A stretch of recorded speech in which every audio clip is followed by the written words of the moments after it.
मुख्यमंत्री सुखविंदर सिंह सुक्खू ने रविवार दोपहर बाद अपने पैतृक गांव भवंडा में पहुंचकर अपनी माता से मुलाकात की और आशीर्वाद लिया। इस अवसर पर मुख्यमंत्री सुक्खू की माता अपने बेटे सुक्खू के गले लगकर भावुक भी हो गई।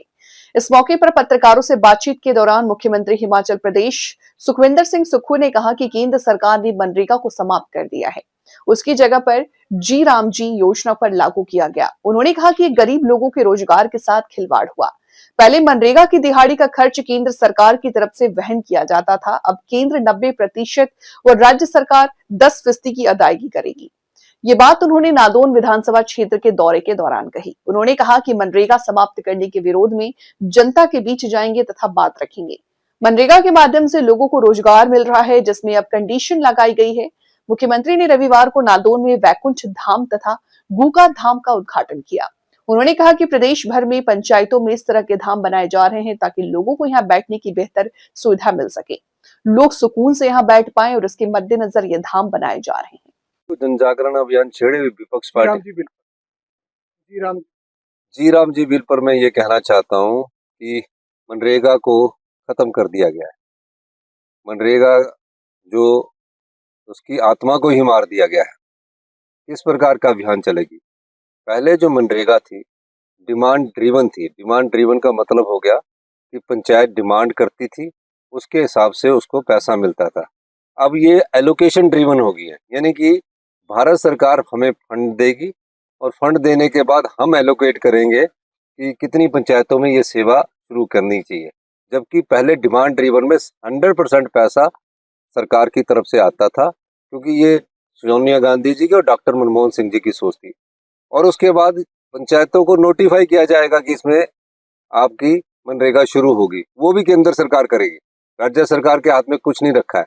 और पहले जो 100% मनरेगा की जो दिहाड़ी आती थी वो भारत सरकार से आती थी।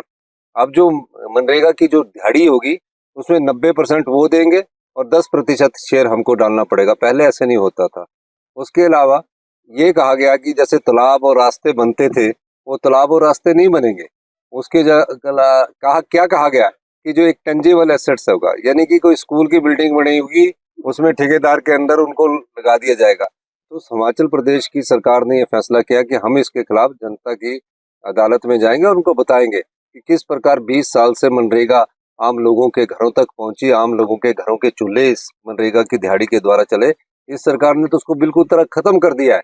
फिर एलोकेशन ऑफ फंड पता नहीं आएगा कि नहीं आएगा। पहले ये गारंटी थी, इसकी गारंटी अभी भी नहीं है। तो ये बीजेपी के जो चुनकर जाते हैं संसद सदस्य, उनको ये करना चाहिए। एक बात कहना चाहता हूँ कि बीपीएल जो फैमिली आईआरडीपी की जो फैमिली है, किसी भी पंचायत से किसी का नाम अभी नहीं काटा गया। एक सर्वे चल रहा है, उस सर्वे में ये हमने प्रयास किया है जानने का कि कौन सबसे गरीब आदमी है जिसको आज तक सरकारी योजनाओं का लाभ नहीं मिला है। और निश्चित रूप से जब उनको सरकारी योजनाओं का लाभ नहीं मिला है और काफ़ी सालों से वो आईआरडीपी और बीपीएल फैमिली में, उस सर्वे का हमारी सरकार अध्ययन कर रही है। और अभी स्टेज 1 में हमने ये पाया है कि अभी स्टेज 1 का अध्ययन हुआ है, स्टेज 2 का अध्ययन हो रहा है। और जो अभी बीपीएल फैमिली में है, आईआरडीपी फैमिली में, उसमें किसी नाम को भी नहीं काटा है।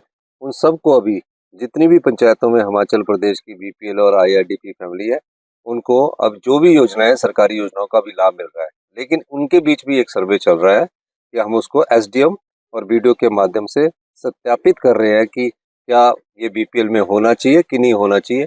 पर काटने का भी कोई विचार हमारा नहीं है।